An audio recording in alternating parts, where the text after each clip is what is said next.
사랑합니다. 축복합니다. 할렐루야.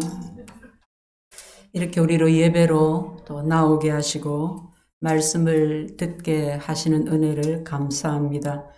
오늘도 말씀이 들려지고 깨달아지는 은혜를 주시기를 기원합니다. 지난 시간 팔복 중에서 4가지 복에 관해서 말씀을 전했습니다.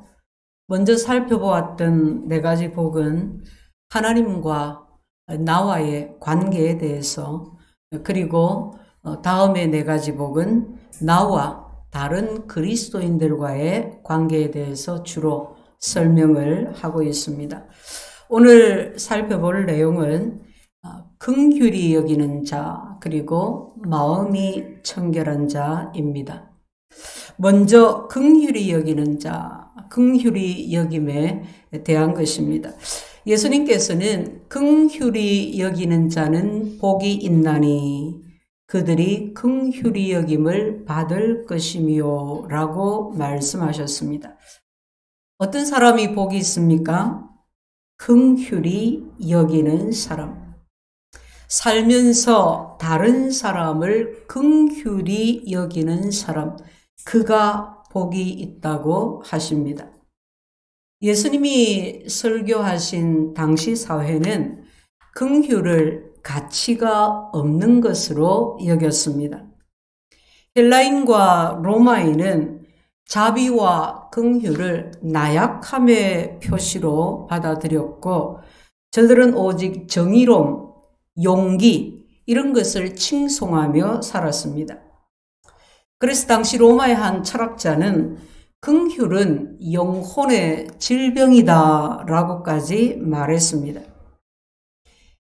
헬라 사람, 로마 사람들은 힘으로 온 세계를 정복하고 강제로 수많은 노예를 부리며 살았기 때문에 자비로움이나 긍휼에 대해서 그렇게 여긴 것이 당연한 것이었는지도 모릅니다. 고대 그리스의 철학자 아리스토텔레스, 학교 다닐 때 배워가지고, 그죠? 좀 익숙한 이름이죠.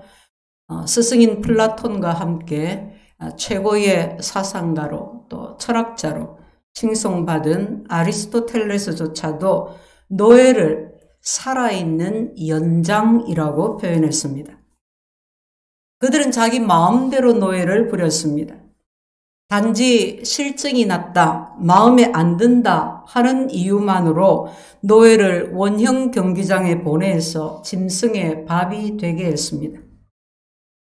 노예가 늙고 병들어 일을 못하게 되면 마치도 녹슨 칼이나 부러진 연장을 버리듯이 그렇게 자신들의 노예를 버렸습니다.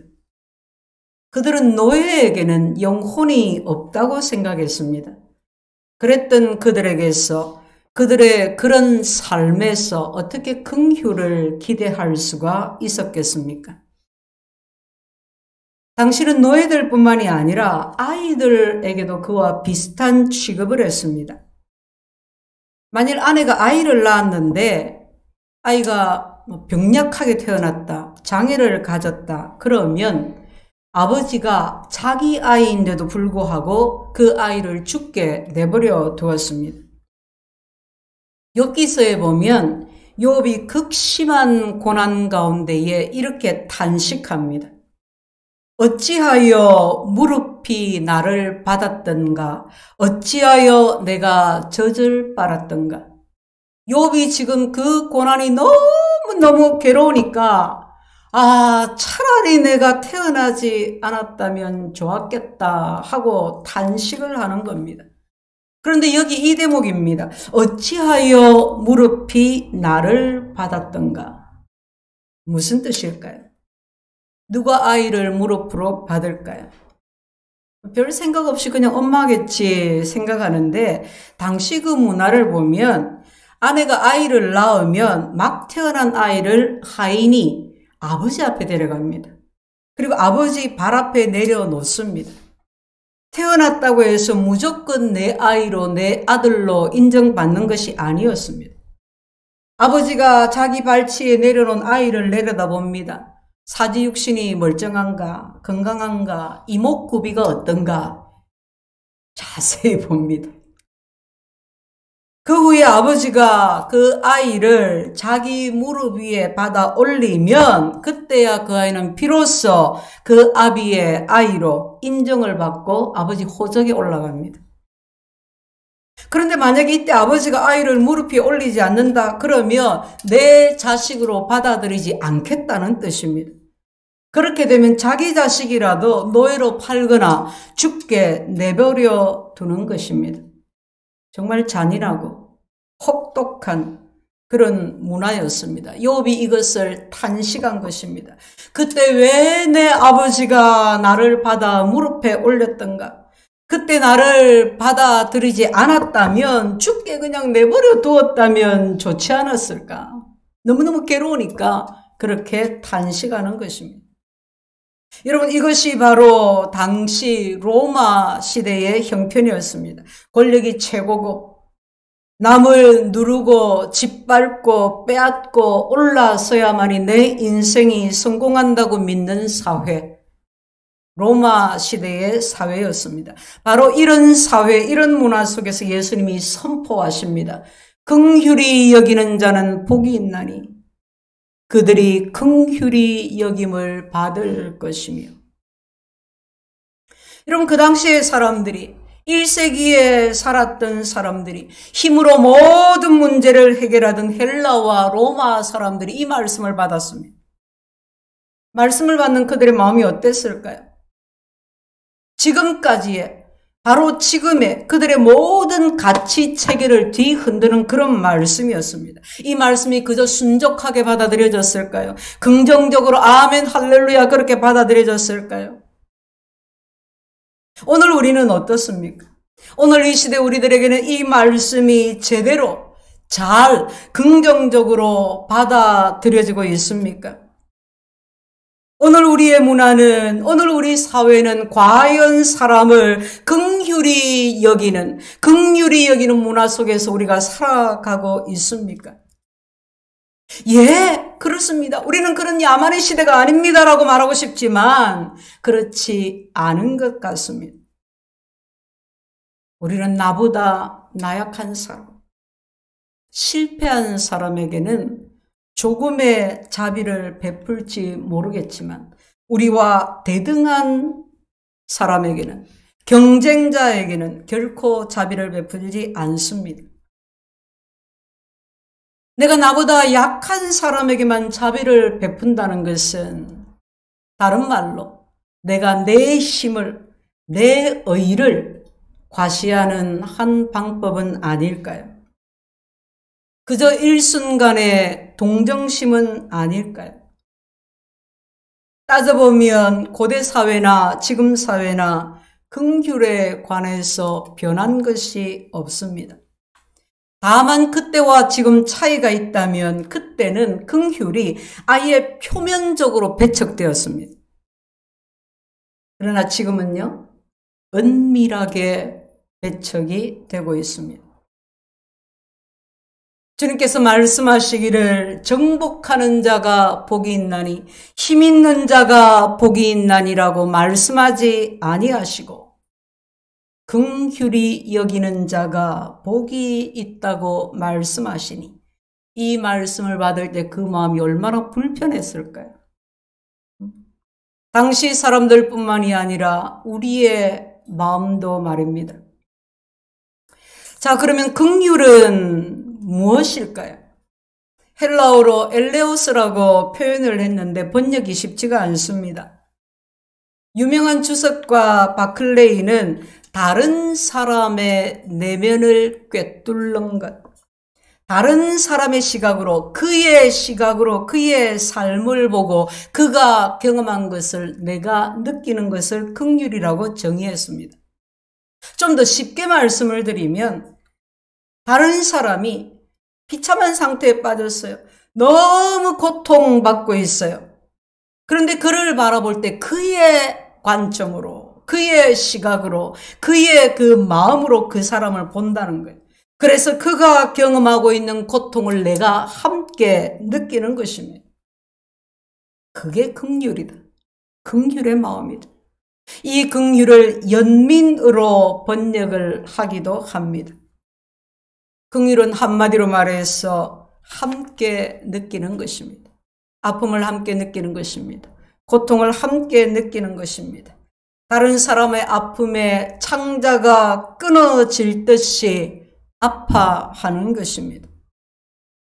나를 사랑하듯 남을 사랑하고 나를 이해하듯 남을 이해하고 나에게 관대하듯이 남에게 관대한 것입니다. 우리 인생 가운데에 긍휼이 가장 잘 나타나는 때, 우리가 보편적으로 긍휼의 마음을 가져보는 때는 아마도 자식을 낳고 자식을 키울 때인 것 같습니다. 시편 103편에서 보면 아버지가 자식을 긍휼히 여김같이 여호와께서 자기를 경외하는 자를 긍휼히 여기신다고 했습니다. 여러분, 우리 부모들에게 이런 경험이 있지 않습니까? 여러분, 내 자식이라고 언제나 마냥 이쁘기만 하지는 않습니다. 아주 어릴 때는 미운 짓을 해도 예뻐요. 그런데 점점 아이가 자랍니다.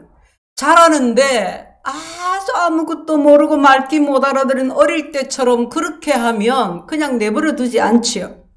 하나하나 가르칩니다. 규칙을 가르칩니다. 정해놓습니다. 이건 이렇게 하는 거야. 왜냐하면 이래서 이렇게 해야 되는 거야. 이건 이렇게 하면 안 돼. 이렇게 하면 혼나.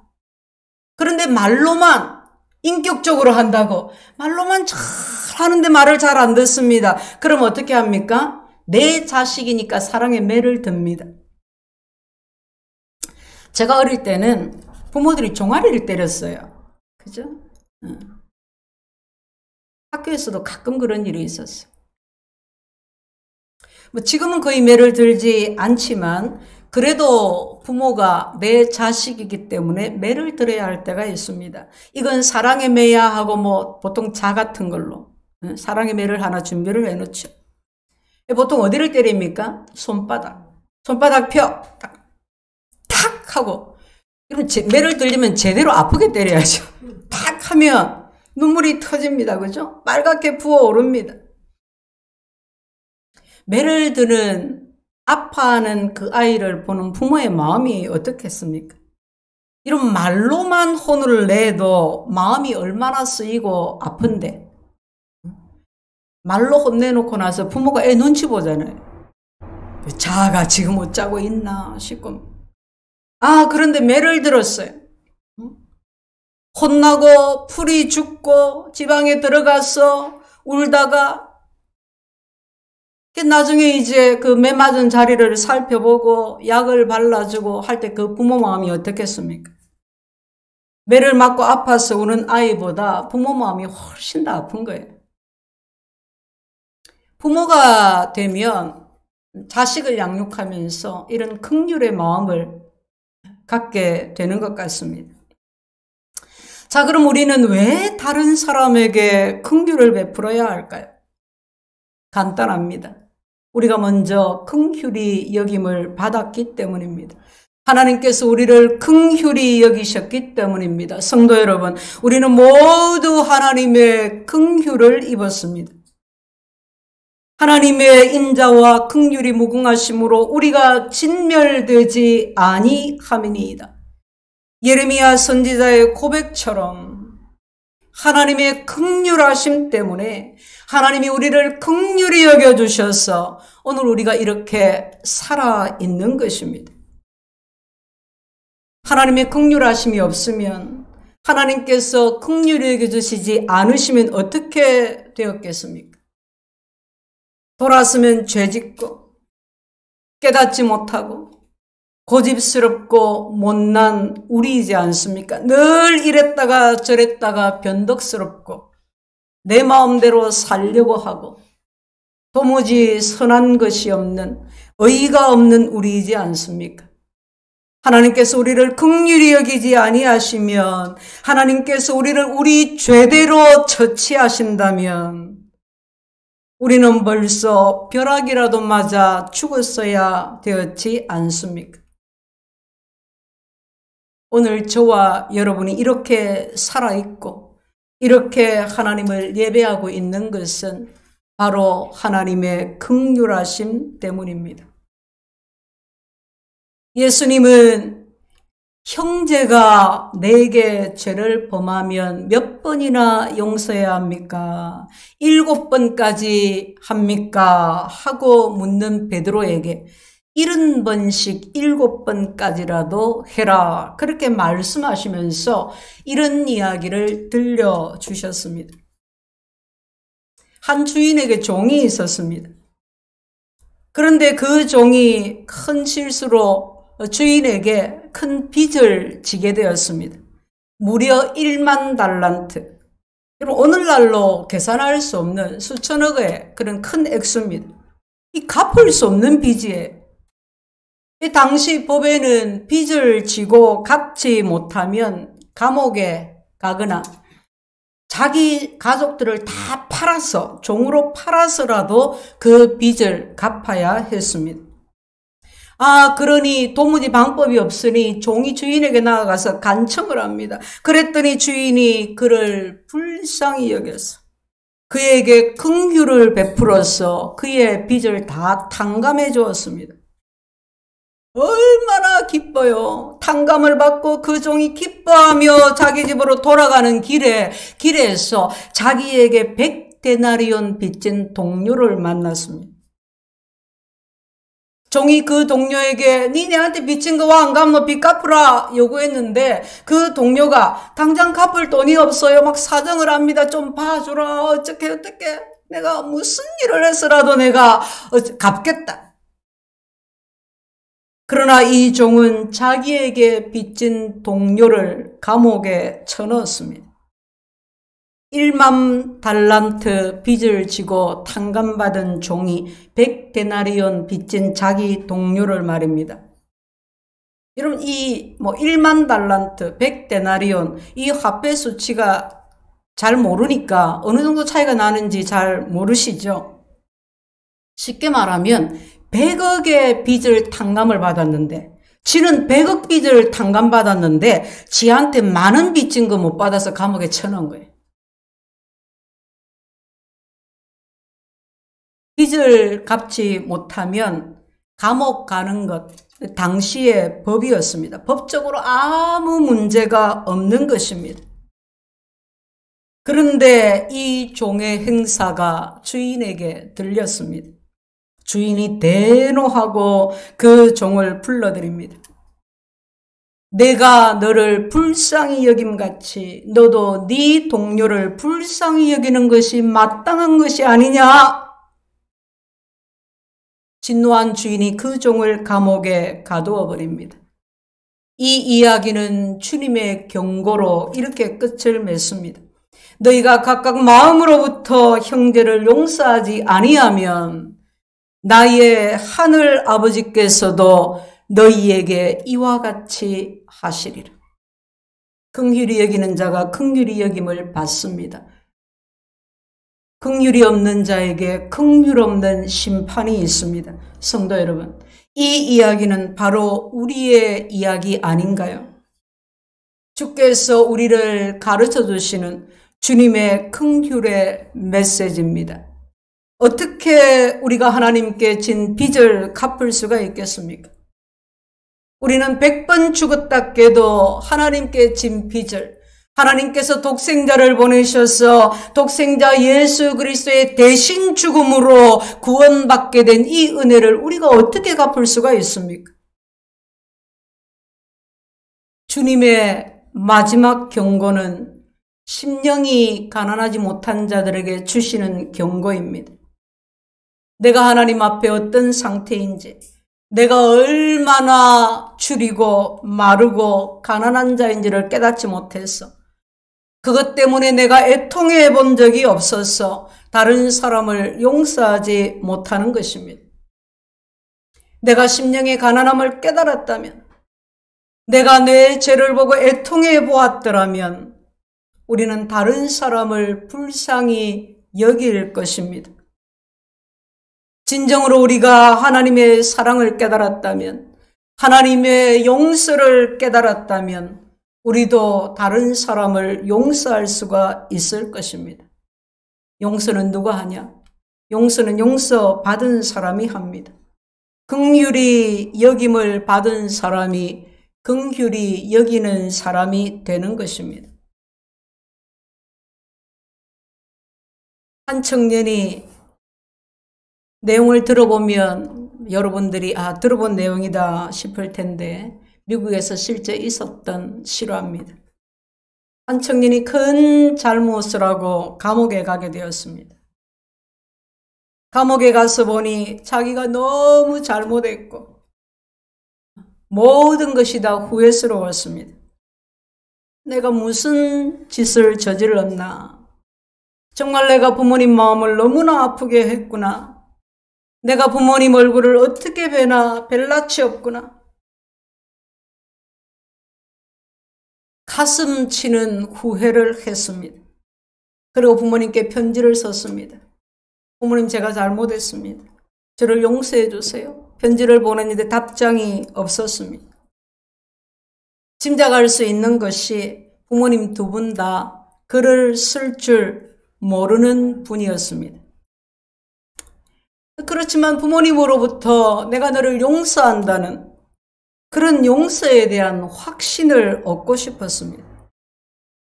자기 자신의 한 짓을 생각해 보니 도무지 용서에 대한 확신이 들지 않았습니다. 부모님이 용서해 주시지 않으시면 어떡하지? 그런 마음에 불안감이 사라지지를 않았습니다. 세월이 흘러서 형기를 다 마쳐갈 때쯤에 다시 편지를 썼습니다.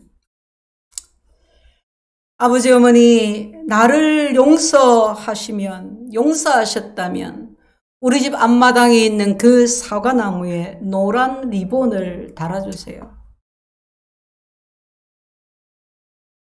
그러면 제가 부모님이 나를 용서하신 줄로 알겠습니다. 얼마 후에 출소했습니다. 집으로 가는 기차를 탔습니다. 기차 안에서 내내 고개를 숙이고 불안한 마음이었습니다. 부모님이 나를 용서하셨을까? 노란 리본이 달려 있을까? 기차가 자기 집 그 동네를 지나갑니다.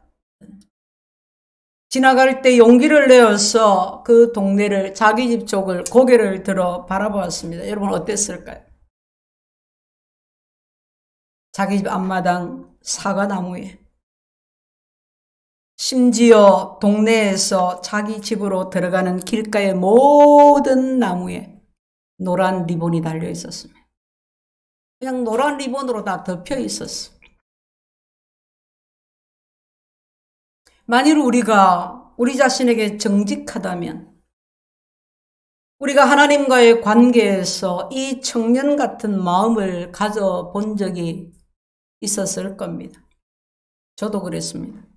죄송함, 실망감, 정죄감. 하나님은 그럼에도 나를 사랑하실까? 하나님이 나를 용서해 주실까? 나 같은 죄인이 어떻게 하나님 앞에 나아갈 수 있을까? 내가 신앙인이라고 할 수가 있을까? 그랬기 때문에 그렇게도 절박한 심정으로, 그렇게도 간절한 마음으로 하나님께 나아갔습니다. 그리고 예수 그리스도 우리 주님의 피 흘리신 십자가를 바라보았습니다. 제가 주님을 바라보고 그 십자가를 바라보고 눈물을 흘릴 때 하나님께서 저를 안아주셨습니다. 꼭 끌어안아 주셨습니다. 위로해 주셨습니다. 얘야, 괜찮아. 내가 너를 사랑한다.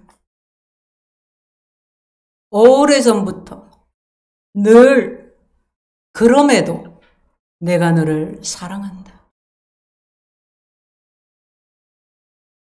우리가 다른 사람을 긍휼히 여길 단 하나의 이유는 우리가 긍휼히 여김을 받은 자이기 때문입니다. 값없이 용서받은 자이기 때문입니다.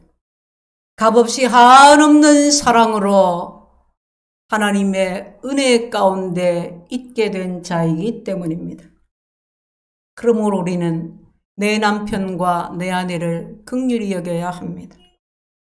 그러므로 우리는 내 부모와 자녀를 긍휼히 여겨야 합니다. 주위를 둘러보십시오. 연약한 자들, 버림받은 자들, 소외된 자들, 넘어진 자들이 있습니다. 우리는 저들을 긍휼히 여겨야 합니다. 또한 우리는 우리와 함께하는 사람들, 우리를 따르는 사람들을 긍휼히 여겨야 합니다. 주님께서 말씀하십니다. 얘야, 그것이 복이야. 그것이 복 있는 자의 삶이야. 긍휼히 여기는 자가 복이 있습니다. 오늘 두 번째는 마음이 청결한 자, 마음의 청결함입니다. 마음이 청결하다는 것은 내면의 깨끗함을 말합니다. 어느 날 바리새인들이 당시 종교 지도자들과 함께 예루살렘에서부터 갈릴리까지 주님을 찾아왔습니다. 그들이 먼 길을 달려 주님을 찾아온 것은 한 가지 이유 때문이었습니다. 왜 당신의 제자들은 밥 먹기 전에 손을 씻지 않습니까? 이것 따지러 왔습니다. 우리가 우리의 신앙을 어떤 형식이나 어떤 의식에 둘 때 우리는 저 바리새인들과 다를 바가 없게 됩니다.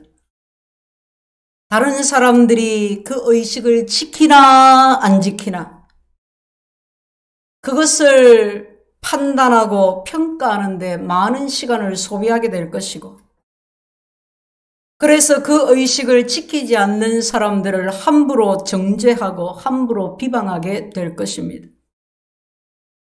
자기 마음속에 있는 죄는 보지 못하고 겉으로 드러나지는 모습을 기준으로 해서 자신을 다른 사람들보다 나은 사람이라고 평가합니다.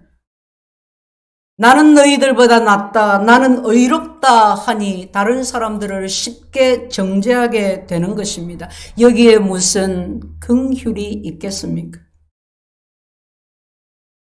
서기관과 바리새인들이 예수님이 설교하고 계시는데 그 앞에 간음하던 여자를 현장에서 잡아서 끌고 왔습니다. 그 여자의 죄가 컸기 때문이 아니었습니다. 결혼을 신성하게 거룩하게 생각해서도 아니었습니다. 오직 예수님이 뭐라고 하실지, 어떻게 행하실지 예수님을 곤경에 빠뜨리기 위해서였습니다. 간음하다가 현장에서 잡힌 여자라고 했습니다. 다시 말하면 사전에 물색해서 이미 다 알고 기다렸다가 간음하던 그 현장을 덮친 겁니다. 그리고 남자는 풀어주고 여자만 잡아서 예수님 앞에 끌고 왔습니다. 이 여자를 어떻게 할까요? 돌로 칠까요? 서기관과 바리새인들이, 오늘날로 치면 교회의 집사들이, 장로들이, 목회자들이 한 짓입니다. 교회가 거룩함과 경건함을 잃어버리고 긍휼 없는 심판만 가득한 것은 아닌지요. 우리가 의식의 바탕을 두면 긍휼은 사라집니다. 긍휼 없는 심령은 가난하지 않습니다. 자기 마음을 살피지도 않고 자기 마음을 보고 애통해하지도 않습니다. 전혀 온유하지도 않습니다. 다른 사람을 긍휼히 여기지도 않습니다. 남의 실수와 허물을 보면 정죄하고 비방하고 공격하기에 바쁩니다. 겉은 그럴싸합니다. 반반합니다. 괜찮아 보입니다. 그러나 그 내면은 전혀 그렇지가 않습니다. 오늘 우리 사회를 보십시오. 다른 사람을 향한 비난이, 지탄이, 정죄가 온 사회를 덮고 있습니다. 나는 아무런 잘못이 없는 양, 나는 깨끗한 양, 나는 그 잘못에 무관한 양, 거침없이 남을 정죄하고 비난하고 공격합니다. 예수님은 그런 바리새인들을 향해서 회칠한 무덤이라고 하셨습니다. 무덤 안에 시체는 썩어가고 있는데 겉은 회칠을 해서, 쉽게 말하면 페인트칠을 잘 해놓았습니다. 포장을 잘 해놓았습니다. 우리 마음은 우리 내면은 어떻습니까? 누가 다른 사람을 긍휼히 이길 수가 있습니까? 마음이 청결한 사람입니다. 청결은 죄가 없는 완전한 상태를 말하는 것이 아니라 하나님께 가까이, 더 가까이 나아갈 때 그 과정에서 생기는 깨끗함을 말합니다. 하나님을 더 사랑할수록, 하나님께 더 가까이 나아갈수록 나 자신이 깨끗하지 않은 것을 보게 됩니다. 자신의 점과 흠이 더 잘 보입니다.